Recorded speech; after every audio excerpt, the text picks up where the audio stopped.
What's up? Welcome back to Pigskin Pick'em. It is Boom roasted. It's Bama. So Georgia Tech outdated offense. They came in strong, but it had to happen eventually. Well, your mistake was just making picks at all. You just should have just showed up. All right, welcome back. Week 2, Pigskin Pick'em.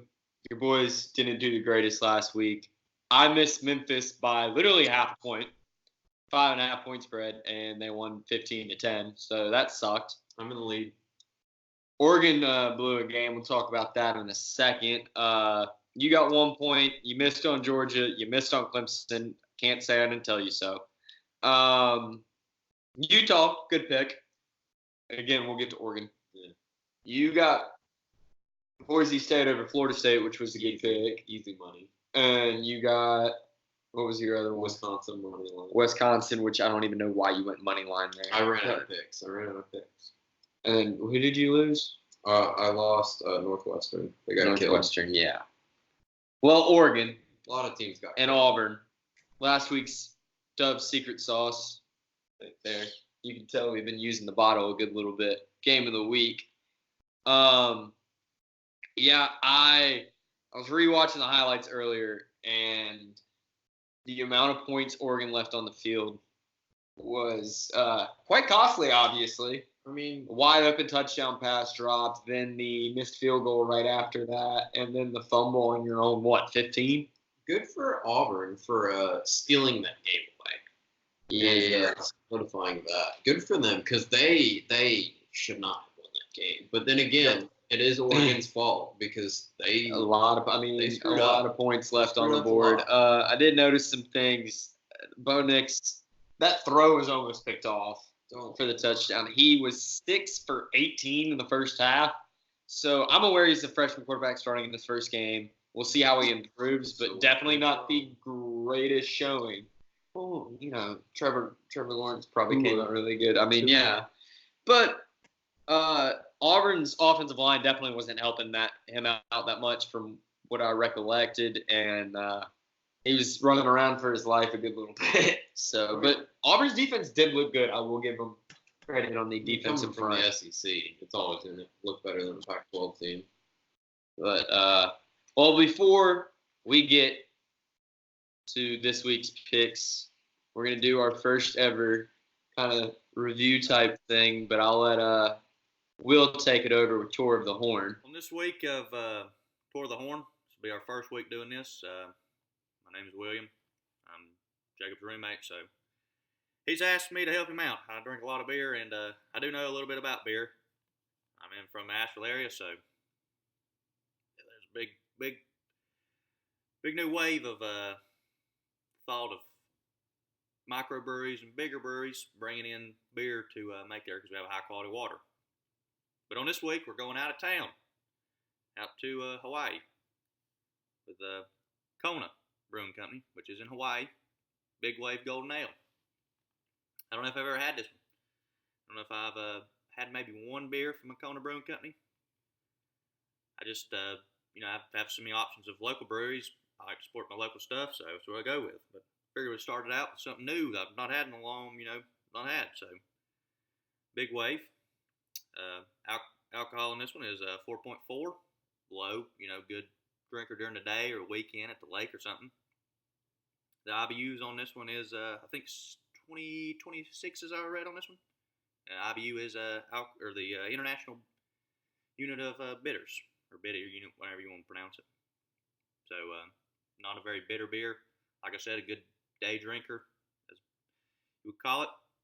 So, I guess we'll pop this one open and try it out. All right, get my handy dandy bottle opener here. Here we go. So what the smell of this one is? Got like almost a vanilla smell, which most, I think, a lot of lower ales, have a little bit of, like you say, vanilla like smell. I don't know if it's just me, my nose. I have no idea. Let's try him out. See what he says.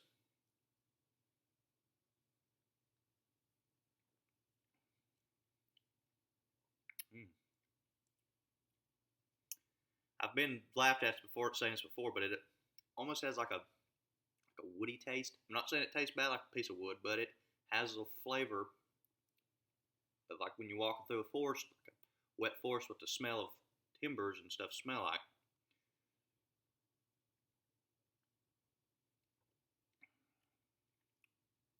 Like I said again, it's almost like an almondy vanilla flavor. Very smooth beer. Like I said, not a lot of bitters. You definitely see us being drank on the lake, like I said, or if you're with your family and want one or two beers to hang out or drive home from a kid's birthday party or something. This might be a good option to keep yourself sober. But I would say, Big Wave, Kona Brewing Company. If I had to rate this one, probably 5.8. Not a real fan of it. Not like the vanilla almond flavor. It doesn't have enough bitters to me. I like a beer to have a good distinct flavor, and this one's just real subtle. But like I said, it would be a good one to have around your family on the lake. If you're just trying to have a couple beers after work with your coworkers, I believe you go with this one. Like I said, Kona Brewing Company, Big Wave, Golden Ale. Thank you. So that was Tour the Horn with Will Parton. We'll go right into first picks in last place. Shoot 'em, Bennett. Here we go, boys. First game, Marshall at Boise State. Spread is 11 in favor of Boise State. I am going for Boise State in this. I don't know too much about Marshall, but, Boise State beat Florida State, but I also don't think Florida State's that good. Bennett, a little update. The spread is now 12 in favor of Boise State. So probably a smart pick. Yeah, it's a late night game. Boise State is hot after rallying against Florida State.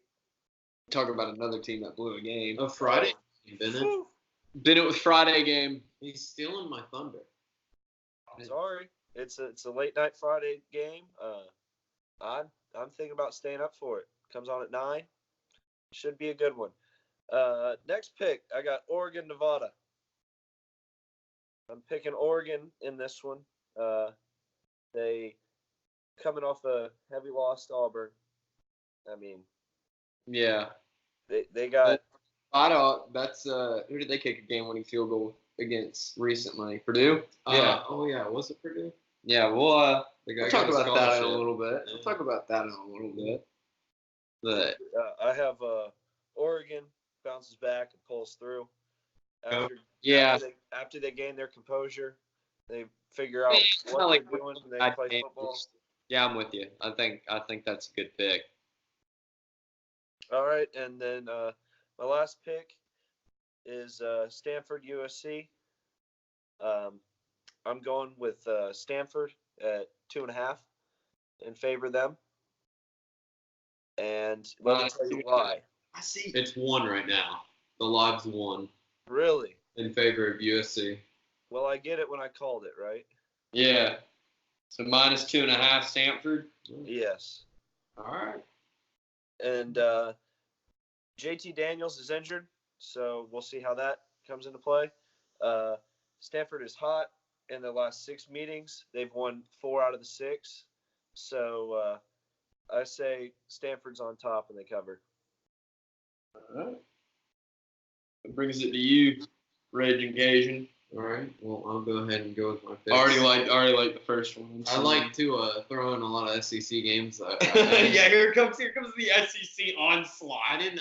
Here we go. Roll the clip from last week. Memphis. Don't expect it throughout the rest of the year, folks. It's not going to happen. Jacob's going to go SEC week 2 for the rest of the time.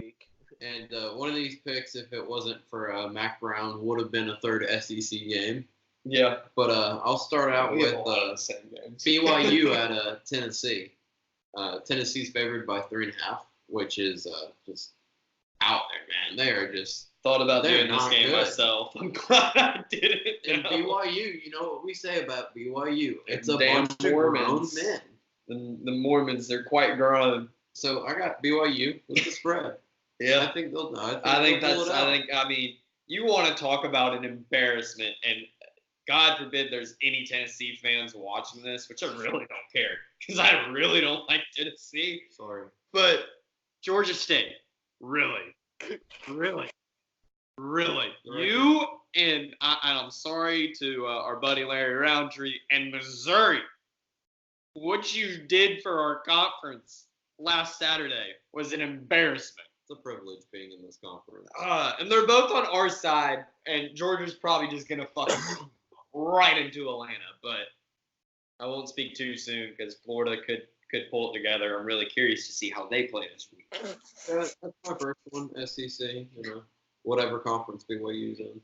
Florida is not pulling anything together anytime soon. Florida's just terrible, man. Their defense. That's all I gotta say, man. Florida is not pulling it through. Felipe Franks is something. Reminds me of a Bo Nix.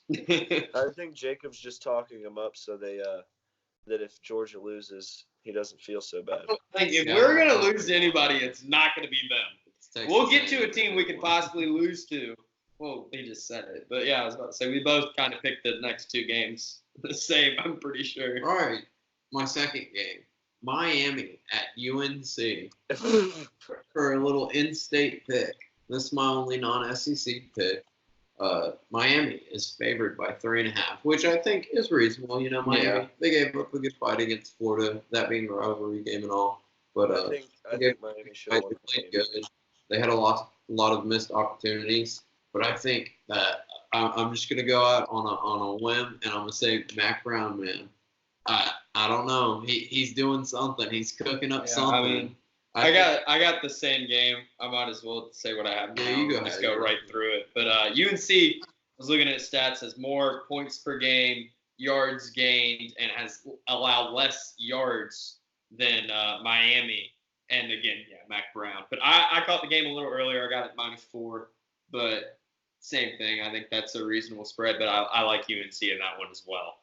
I think if there's two coaches with teams right now that I think are wild cards or dark horses and could come out of nowhere and do some stuff, is Mac Brown at UNC and Les Miles at Kansas. Les Miles, man. I don't know. Kansas doesn't have a lot of athletes.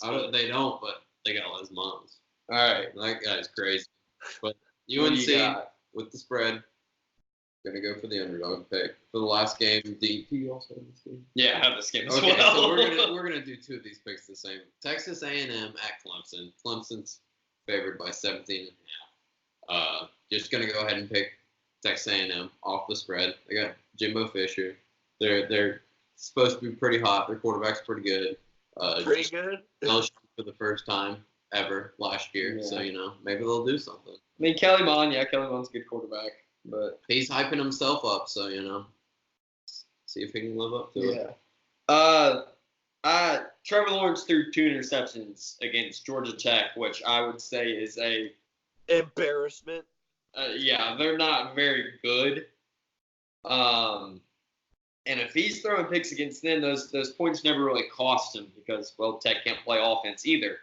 But he throws interceptions, and he didn't pass exceptionally well for him. I know it's his first game, but if he comes into this game kind of the same way, a little slow, and throws picks to this Texas A&M defense, Kelly Mond's going to drive it right down the field, and he's going to score points. And it's going to be a close game. I obviously picked Texas A&M as well. Don't know if they'll win. The money line did tempt me for a small little $10 bet because you win a good amount of money. It's like plus 900. But it's going to be a close game. It's definitely not going to be a 17-plus point game. Yeah, and I think one thing that encourages me for Texas A&M is a lot I've seen from them lately is that they build up their momentum on defense and they make these big turnovers. And once they do that, they execute on the other side. They're not like a lot of teams where they'll get the turnovers, but they won't ever execute. They won't ever go through with it. They'll drive right down the field on you, right like that, like nothing. Well, that's just the way their offense is. Yeah. Since you got two of our picks are the same, I'll do my last one real quick. I am taking Vandy +7 I wanted to do that against one. Purdue, and this is nothing more than a pure gut pick. Oh yeah. I looked at it. I looked at the book. I looked at everything. It was just like, yeah, fuck it. I'm picking Vandy. I mean, I had to go with Purdue Mason. on that one, but yeah, that's Derek Mason. Got a lot There's of something praise about for Derek Derek Mason, Mason. and they did play Georgia reasonably tough. We did kind of shoot ourselves in the foot with a ton of penalties.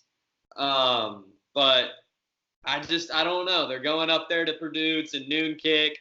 We'll go right into the pivotal Dove Secret Sauce game of the week, or whatever we want to call this, is presented by our buddy Noah Dove Secret Sauce. You can order it online at dovesecretsauces.com. You can tell we've been using it a good little bit. We just made some chicken with it. It was really good. Man, it's pretty good vinegar-based sauce. If you're a fan, I'm sure it makes a great barbecue. We're going to have to do maybe a slow roast with it sometime soon or something like that. Even if you don't like vinegar, give it a try. I don't particularly like vinegar. Yeah, I'm not a big vinegar guy, and I like actually thought that was pretty good. But anyways, Dove Secret Sauce, Dove Secret Sauce game of the week. We got LSU at Texas, 7:30. Go Tigers. Go Tigers. They're calling themselves DBU, and they're just they're gonna embarrass themselves. they're asking. I don't know if you watched any of the highlights of the LSU game, and I know they were playing a cupcake. And who are you playing? Zach doesn't even remember. I don't even remember, if I'm being honest, but it was a Oh. cupcake. But either way, JT Burrow and that offense were rolling and looked mighty impressive. And Texas defense is pretty slack. And let's be honest, the Big 12 defense, we've seen this before, and it's really going to come down to a battle in the trenches like these games usually do against SEC schools, against, excuse me, Big 12 and Pac-12 schools, where it's how long can the other conferences' offensive offensive lines hold this fast-paced, Yeah.